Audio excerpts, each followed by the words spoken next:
মালতী, দেখো কি এনেছি। বর্ষার প্রথম ইলিশ।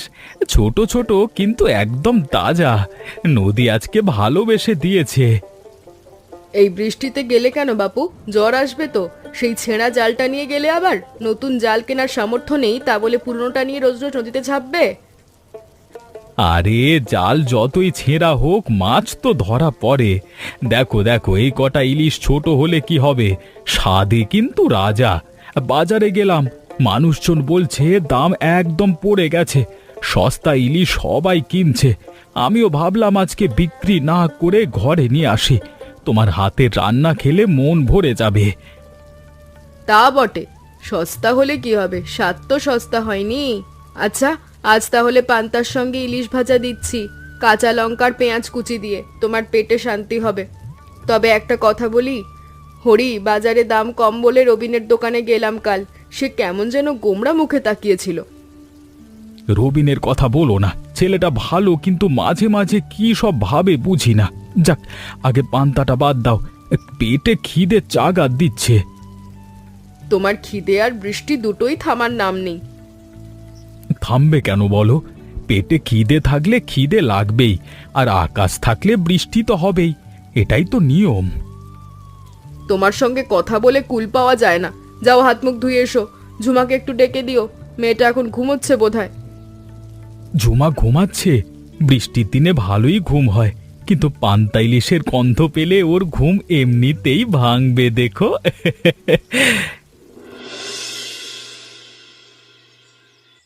বাবা, এদিকে একটু তাকাও। মা, তুমিও হাসো। কলা পাতায় পান্তা, পাশে সোনালি ইলিশ ভাজা, সামনে বৃষ্টি। এই সুখটাই তো আসল ধন বাবা। ধন বলতে আমার কাছে তো এইটুকুই মা, তোমার মায়ের হাতের রান্না। তুই পাশে বসে আছিস, বৃষ্টির ঠান্ডা হাওয়া গায়ে লাগছে, আর কি চাই। বড়লোকের বাড়িতে এয়ার কন্ডিশন চলে, আর আমাদের বাড়িতে বর্ষার বাতাস। কে বেশি সুখী বলতো? তুমি বেশি সুখী বাবা। তবে তোমার এই কথাটা আমি কলেজে বন্ধুদের বলবো। ওরা ভাবে সুখ মানে বড় রেস্তোরাঁয় খাওয়া। আমি বলবো সুখ মানে কলা পাতায় পান্তা আর বাবার হাসি। তুই এত ভালো কথা বলিস, কোথা থেকে শিখলি রে মা? তোমার কাছ থেকেই তো বাবা। তুমি কোনোদিন কাউকে খারাপ বলতে শেখাওনি। ঝড় আসুক, বৃষ্টি আসুক, তুমি হাসো। সেই হাসিটাই আমার সবচেয়ে বড় শিক্ষা। শুনলি মা, তোর মা বলছে আমি হাসি তামাশা করি, কিন্তু কাঁদলে কি সংসার চলবে? আমি বলি হাসতে হাসতে যে কাজ করা যায়, কাঁদতে কাঁদতে সে কাজ হয় না। একদম ঠিক বলেছো বাবা। তুমি একটু ইলিশের কাঁটাটা সামলে খাও, গলায় যেন না বিধে। আরে এই হাতে কত ইলিশ কাটা হয়েছে, কত খাওয়া হয়েছে। কাঁটা আমাকে চেনে, আমিও কাঁটাকে চিনি। আমরা পুরনো বন্ধু। তোমার সঙ্গে ইলিশের কাঁটারও বন্ধুত্ব। আচ্ছা আচ্ছা, খা খা, আর একটু লঙ্কা দিচ্ছি। মা, তোমার এই ইলিশ ভাজার স্বাদ কিন্তু পৃথিবীর কোনো রেস্তোরাঁতেই পাওয়া যাবে না, এটা আমি জোর দিয়ে বলতে পারি। যা বলিস, মুখে তেল মশলা লেগে আছে, আগে সেটা মুছে নে। ঠাকুমা, তুমি সব বোঝো। বলো, হরিপদ বাজারে ওভাবে সস্তায় মাছ দিলে আমাদের কি হবে? আমি চাল ডাল তেল নুন বিক্রি করি, কিন্তু মানুষজন এখন হরিপদর মাছের দামের কথা বলতে বলতে আমার দোকানেও দাম কমাতে বলছে। বলে, ওই দেখো হরিপদ সস্তায় দেয়, তুই কেন বেশি নিবি? বলো, এটা কি ঠিক? রবিন, তুই কি ভেবে দেখেছিস হরিপদ কেন সস্তায় দেয়? সে তো বড় লোক নয়, সে নিজেও গরিব। বাজারে যখন দাম পড়ে যায়, জেলেরা কি আর চড়া দামে দিতে পারে? সে তো বাজার দরেই দেখে বিক্রি করে। তোর সঙ্গে তো তার কোনো প্রতিদ্বন্দ্বিতা নেই বাবা। ঠাকুমা, তুমি সবসময় ওর পক্ষ নাও, কিন্তু আমার দোকানটা চালাতে হয় তো। আমার মায়ের ওষুধ, দোকানের ভাড়া সব তো এই দোকান থেকেই আসে। মানুষজন যখন তুলনা করে, তখন আমার গায়ে জ্বালা করে। জ্বালা করাটাই তো সমস্যা রবিন। তুই যদি হরিপদর জায়গায় নিজেকে রাখিস, দেখবি সে তোর চেয়েও কঠিন জীবন কাটায়। ভোর 4টে উঠে ঠান্ডা জলে নামে, ছেঁড়া জাল দিয়ে মাছ ধরে। তুই অন্তত দোকানে বসে বিক্রি করিস, ওকে তো নদীর সঙ্গে যুদ্ধ করতে হয় রোজ। তা বলে কি আমার কষ্ট কম? আমিও তো সারাদিন খাটি ঠাকুমা, সকাল থেকে রাত দোকানে বসে থাকি, কেউ দেখে না সেটা। কেউ দেখে না বলছিস? সবাই দেখে বাবা। তোর দোকান না থাকলে গ্রামের মানুষ কোথা থেকে চাল ডাল তেল কিনবে? তোর দোকানটাও তো এই গ্রামের একটা বড় ভরসা। কিন্তু একজনকে ছোট করে নিজেকে বড় করার চেষ্টা করলে শেষে দুজনেই ছোট হয়ে যায়। তাহলে আমি কি করব বলো? কিচ্ছু করতে হবে না, শুধু মনের দরজাটা একটু খোলা রাখ। ঠাকুমা, তুমি এই রাস্তায় একা একা? একা কোথায় মা, এই লাঠিটাই তো আমার সঙ্গী। আর গ্রামের পথে একা বলে তো কিছু নেই, সবাই তো চেনা। তা তোর মুখটা এমন ব্লান্ট কেন? পান্তার জলে মুখ ধোনি নাকি? ঠাকুমা, আজ বাজারে গিয়ে শুনলাম লোকজন বলছে আমার হরি নাকি সবাইকে টেক্কা দিতে সস্তায় মাছ বিক্রি করে। কেউ বলছে ও ইচ্ছে করে দাম কমায় যাতে অন্যরা মাছ বিক্রি করতে না পারে। এসব শুনে মনটা খুব খারাপ হয়ে গেল। আমার হরি তো এমন মানুষ নয়, সে তো সোজা সাপটা, বাজারে যা দাম তাতেই বেচে। শোন মা, গ্রামে কথা ছড়ায় বাতাসের চেয়েও তাড়াতাড়ি, কিন্তু সত্যিটা কখনো চাপা থাকে না। তুই জানিস তোর স্বামী কেমন, তাহলে অন্যের কথায় কান দিচ্ছিস কেন? মানুষ যা বলবে বলুক, সময় এলে সবাই বুঝবে। তোমার কথা একটু ভরসা পাই ঠাকুমা, কিন্তু রবিন যে কেমন করে তাকায় সেটা আমার হরিও মনে লাগে। ও কিছু বলে না, কিন্তু আমি তো বুঝি ও ভেতরে খুবই কষ্ট পায়। কষ্ট পাওয়াটা স্বাভাবিক, কিন্তু কষ্ট পেয়ে যদি চুপ করে ভালো করে কাজ করে যাওয়া যায় তাহলে একদিন সেই ভালোটাই জিতে যায়। ধৈর্য ধর, বর্ষা আসে বর্ষা যায়, কিন্তু মাটি থেকে যায়। তুমি না থাকলে এই গ্রামে কে বুঝতো ঠাকুমা? তোমার কথা শুনলে মনে একটু জোর পাই। যাই, বাড়ি ফিরি, হরি এসে যাবে, ভাত না দিলে আবার বিড়বিড় করবে। যা মা যা, তোর হরি ভাগ্যবান তোর মতো বউ পেয়েছে বলে। যাও ঠাকুমা, তোমার মুখে এসব শুনলে লজ্জা লাগে।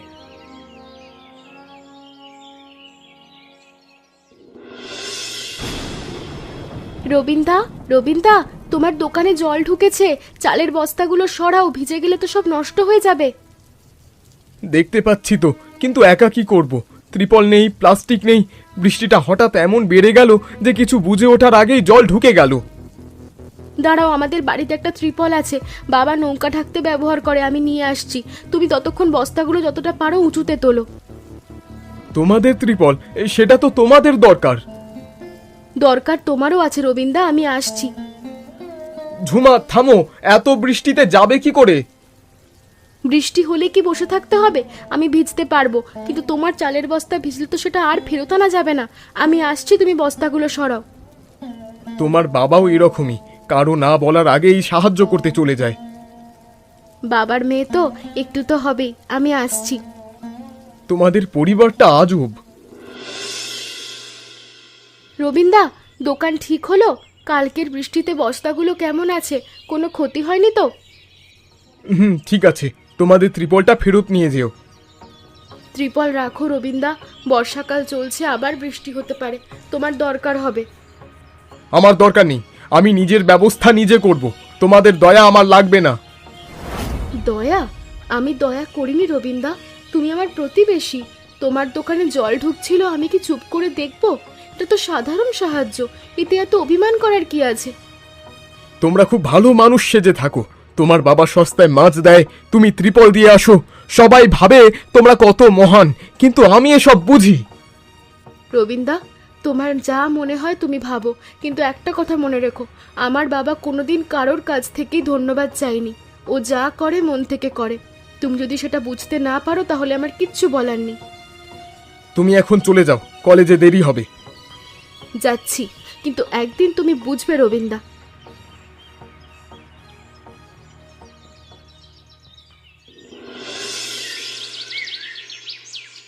কি হলো রে মা, চোখটা লাল দেখছি, কেঁদেছিস?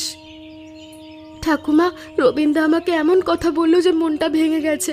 আমি ওর দোকানে ত্রিপল দিয়ে এসেছিলাম বৃষ্টির দিন। সে ভাবছে আমি লোক দেখানো সাহায্য করেছি। কেন ভালো মানুষের কাজ কেউ খারাপ চোখে দেখে ঠাকুমা? শোন মা, একটা গল্প বলি। অনেক বছর আগে এই গ্রামে দুই ভাই ছিল। একজন ধান চাষ করতো আর একজন মাছ। একবার বন্যায় ধান চাষি ভাইয়ের সব ফসল নষ্ট হয়ে গেল। মাছ ধরা ভাই তার ওই ধরা মাছ ভাগ করে দিল, কিন্তু ধান চাষি ভাই ভাবলো ও বুঝি তাকে ছোট করতে চায়। ভুল বোঝাবুঝিতে দুজনের কথা বন্ধ হলো। তারপর একদিন বন্যায় মাছ ধরা ভাইয়ের নৌকা ডুবে গেল। ধান চাষি ভাই জলে ঝাঁপ দিয়ে তাকে বাঁচালো। সেদিন দুজনেই বুঝলো ভালোবাসা ভাগ করতে অহংকার বাধা হলে দুজনেই হারায়। তাহলে আমি কি করব ঠাকুমা? কিচ্ছু করতে হবে না মা, সময়কে কাজ করতে দে। একটা ইলিশ যদি 5 জনে ভাগ করে খেতে পারে তবে ভালোবাসাটাও ভাগ করা যায়। রবিনের মনেও ভালোবাসা আছে, শুধু অভিমান ঢেকে রেখেছে। কিন্তু ঠাকুমা, কতদিন চুপ করে থাকবো? বাবাও কিছু বলে না, মাও চুপ থাকে, আমিও কিছু বলতে পারি না। এভাবে তো চলে না। চুপ থাকাটাও একটা শক্তি মা। যে চুপ থাকতে পারে সে সবচেয়ে জোরে কথা বলে, শুধু মুখ দিয়ে নয়, কাজ দিয়ে। তোর বাবা সারা জীবন কাজ দিয়ে কথা বলেছে, তুইও সেটাই করবি। দেখবি একদিন রবিন নিজে থেকে আসবে। তুমি বলো, তাই যদি হয় আমি অপেক্ষা করব। অপেক্ষা করতে শেখাটাই তো বড় হওয়া মা। হরি, তোকে একটা কথা বলবো। বলো ঠাকুমা, তোমার কথা তো আমি মাথা পেতেনি। এই বর্ষায় গ্রামের মানুষের মধ্যে একটু টানাপোড়েন হচ্ছে, কেউ কাউকে ভুল বুঝছে, কেউ অভিমান করছে। আমি ভাবছি একটা পান্তা ও ইলিশ উৎসব করি, সবাই নিজের রান্না নিয়ে আসবে, একসঙ্গে খাবে। তুই মাছ দিবি, রবিন চাল ডাল দেবে, সবাই মিলে। এই তো দারুণ কথা ঠাকুমা, একসঙ্গে খেলে মনের দূরত্ব কমে যায়। কিন্তু রবিন কি রাজি হবে? সে তো আমাকে এখন ভালো চোখে দেখে না। রবিনকে আমি বলবো, তুই চিন্তা করিস না। আর একটা কথা হরি, তুই যে রবিনের মায়ের জন্য গোপনে মাছ দিয়েছিলি সেদিন, সেটা আমি জানি, কিন্তু রবিন জানে না। সময় হলে সত্যি বেরিয়ে আসবে। ওটা তো কিছু না ঠাকুমা, রবিনের মা অসুস্থ, আমি জানতাম ওর কিছু দেওয়ার সামর্থ্য নেই, তাই চুপচাপ দিয়ে এসেছিলাম। এতে বলার কি আছে? এটাই তো তোর বড়ত্ব হরি, যে দান করে কিন্তু জানায় না, সেই সবচেয়ে বড় মানুষ। বড় মানুষ আমি নই ঠাকুমা, আমি সাধারণ জেলে। নদী আমাকে দেয়, আমি মানুষকে দিই, এটুকুই। এইটুকুই যথেষ্ট বাবা, এইটুকুই যথেষ্ট। আচ্ছা, উৎসবের কথা ঝুমাকে বলিস, মেয়েটা ভালো সাজাতে পারে। ও কলা পাতার ফুল দিয়ে মাঠটা সাজিয়ে দেবে। ঝুমা শুনলে খুশি হবে। মেয়েটা এসব এসব উৎসব পার্বণ খুব ভালোবাসে। কি হলো, অমন মুখ করে ফিরলে কেন? মাছ পাওনি? মালতী, জালটা ছিঁড়ে গেছে পুরোটাই, জলের স্রোতে টেনে নিয়ে গেছে। এখন আর মাছ ধরবার কোনো উপায় নেই। কালকে উৎসবে সবাই মাছ আশা করছে আমার কাছ থেকে, আমি কি নিয়ে যাব? জাল ছিঁড়ে গেছে তাতে কি, প্রাণটা তো আছে।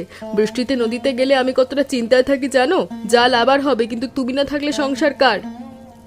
কিন্তু মানুষ কি বলবে? হরিপদ উৎসবে মাছ আনতে পারলো না, সবাই হাসবে। কেউ হাসবে না, আর হাসলেও তুমি সেই হাসিটা নিজের কাঁধে নিও। তুমি সারা জীবন নদী থেকে মাছ এনে এই গ্রামকে খাইয়েছো, একদিন না পারলে কেউ তোমাকে ছোট ভাববে না। আমি তোমার পাশে আছি, ঝুমাও আছে।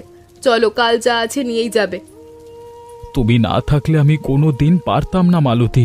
তুমি আমার জালের চেয়েও শক্ত, কোনো স্রোত তোমাকে ছিঁড়তে পারে না। আবার শুরু করলে? মুখ ধুয়ে এসো, গরম ভাত দিচ্ছি। কাল সকালে দেখা যাবে। রাতের বেলা চিন্তা করলে চিন্তা বাড়ে, কমে না। ঠিক বলেছ। আচ্ছা, ঝুমা কোথায়? ঝুমা ঘরে পড়ছে, কাল কলেজে পরীক্ষা আছে, বলল ভোরে উঠবে। মেয়েটা আমাদের চেয়ে অনেক বেশি জানে মালতী, ও একদিন বড় কিছু করবে আমি জানি। সেটা ঠিকই বলেছ। এবার ভাত খাও, কথা পরে হবে। রবিন্দা, চালের বস্তাটা ওই কোণে রাখো, ওখানে রান্না হবে। ঝুমা, একটু দাঁড়াও। বলো। ঝুমা, আমি গতকাল একটা কথা জানতে পেরেছি। আমার মা বলল সেদিন যখন ও অসুস্থ ছিল, তোমার বাবা চুপচাপ এসে মাছ দিয়ে গিয়েছিল, বিনা পয়সায়। আমাকে কিছু বলেনি, মাকেও বলতে মানা করেছিল। মা এতদিন চুপ ছিল, কিন্তু কাল রাতে বলে ফেলল। বাবা সবসময় এরকমই, ও কাউকে জানায় না। ও বলে ভালো কাজ করলে ঢোল পেটানোর দরকার নেই, তিনি দেখছেন। আমি তোমার বাবাকে ভুল বুঝেছিলাম ঝুমা, তোমাকেও। তুমি যেদিন ত্রিপল দিয়ে আমার দোকান বাঁচালে, আমি ধন্যবাদটুকু দিইনি। আমি খুব লজ্জিত। লজ্জিত হয়েও না রবিন্দা, ভুল তো সবার হয়। গরমকালেই নদী শুকায়, বর্ষায় আবার ভরে যায়। মানুষের মনও তেমনি। তোমার বাবা আমার মায়ের জন্য মাছ দিয়ে গেছে, আর আমি ওকে কতটা খারাপ ভেবেছি, ভাবলেই নিজেকে খুব ছোট লাগে। ছোট লাগার কিছু নেই রবিন্দা, তুমি আজ জানতে পেরেছো সেটাই বড় কথা। অনেকে সারা জীবনেও বোঝে না। তোমাদের পরিবারটা সত্যিই অন্যরকম, আমি বুঝতে পারিনি আগে। আমরা অন্যরকম নই রবিন্দা, আমরা সাধারণ মানুষ।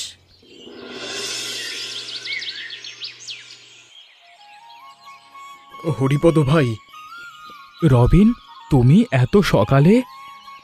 ভাই এটা তোমার জন্য। শহরে আমার এক আত্মীয়ের কাছ থেকে আনিয়েছি নতুন জাল। তোমার পুরনো জালটা ছিঁড়ে গেছে শুনেছি, এটা দিয়ে আবার মাছ ধরতে পারবে। রবিন, এ কি করলে? এত দামি জাল, তোমার কত খরচ হলো? খরচের কথা বলো না ভাই, তোমাকে না জেনেই ভুল বুঝেছিলাম। তুমি যে আমার মায়ের জন্য চুপচাপ মাছ দিয়ে গেছিলে সেটা আমি জানতাম না। তুমি কোনোদিন বলনি, কোনোদিন জানিও নি। আমি তোমার সঙ্গে খারাপ ব্যবহার করেছি, তোমাকে ভুল বুঝেছি, আমাকে ক্ষমা করো ভাই। ক্ষমা? ক্ষমা চাওয়ার কি আছে রবিন? আমরা তো এক গ্রামের মানুষ, একসঙ্গে বড় হয়েছি। তুমি অভিমান করেছিলে, সেটাও তো তোমার অধিকার। বৃষ্টির জলে যেমন কাদা ধুয়ে যায়, তেমনি মনও পরিষ্কার হয়ে যায়। ভাই তুমি এত বড় মনের মানুষ আমি জানতাম না। বড় মনের মানুষ আমি নই রবিন, আমি তো সাধারণ জেলে। কিন্তু নদী আমাকে একটা জিনিস শিখিয়েছে, জল কখনো কিচ্ছু আটকে রাখে না, সে বয়ে যায়। মনটাকেও তেমনই রাখতে হয়, কিছু আটকে রাখা যাবে না। আজ থেকে আমি তোমার কাছ থেকে এই শিক্ষাটা নিলাম ভাই। রবিন, ভেতরে এসো, চা করেছি। এত সকালে এসেছো, খালি পেটে যেতে দেব না। ভাবি তোমাদের চায়ের স্বাদটা অন্যরকম, আজ খাবো। এই তো, এভাবেই থাকতে হয় রবিন।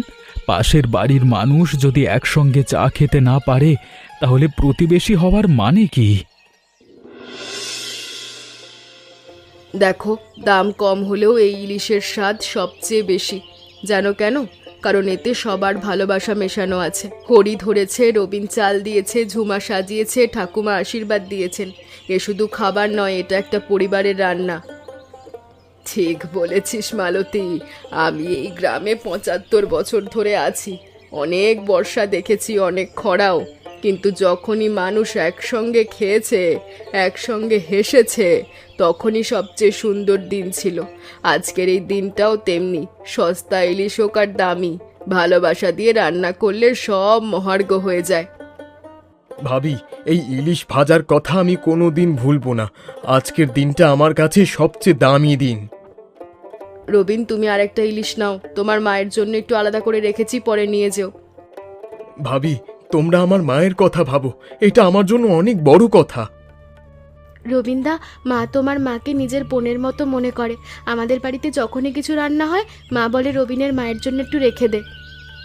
সত্যি? সত্যি নয় তো কি? প্রতিবেশী মানে তো নিজের মানুষ। ওনার শরীর ভালো নেই, একটু দেখভাল করা তো আমাদের দায়িত্ব।